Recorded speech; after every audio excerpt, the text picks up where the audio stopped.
Now that I have my table here that's dividing the two statistics that I'm interested in comparing, I'm going to transition the data into this table here that will make it a little bit easier to turn into a chart. So I'm going to simply do an XLOOKUP.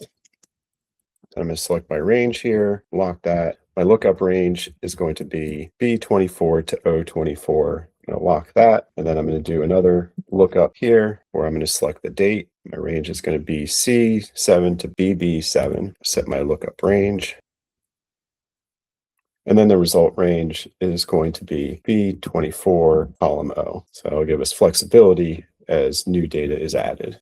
All right, so that looks like it's working here. So I can copy this down to each player, and I also want a checkbox for each player that I can use to select which individuals I want to compare on my chart. And so I'm going to need to modify my formula here to say if A8 equals true, continue with the XLOOKUP, otherwise return nothing.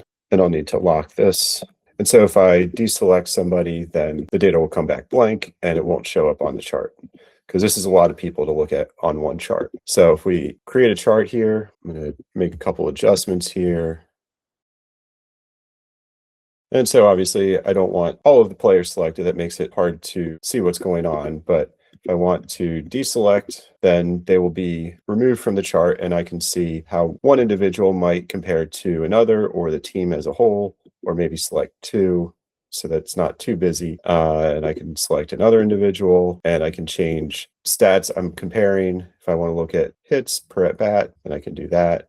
Maybe I want to look at total bases per hit, or maybe run production. Maybe I want to smooth this out a little bit so it's not as noisy. And so here we can get a sense of what each player's relative strengths are and use that information to optimize our lineup, maybe diversify our lineup so that we're spreading out our attributes across the lineup and hopefully score more runs.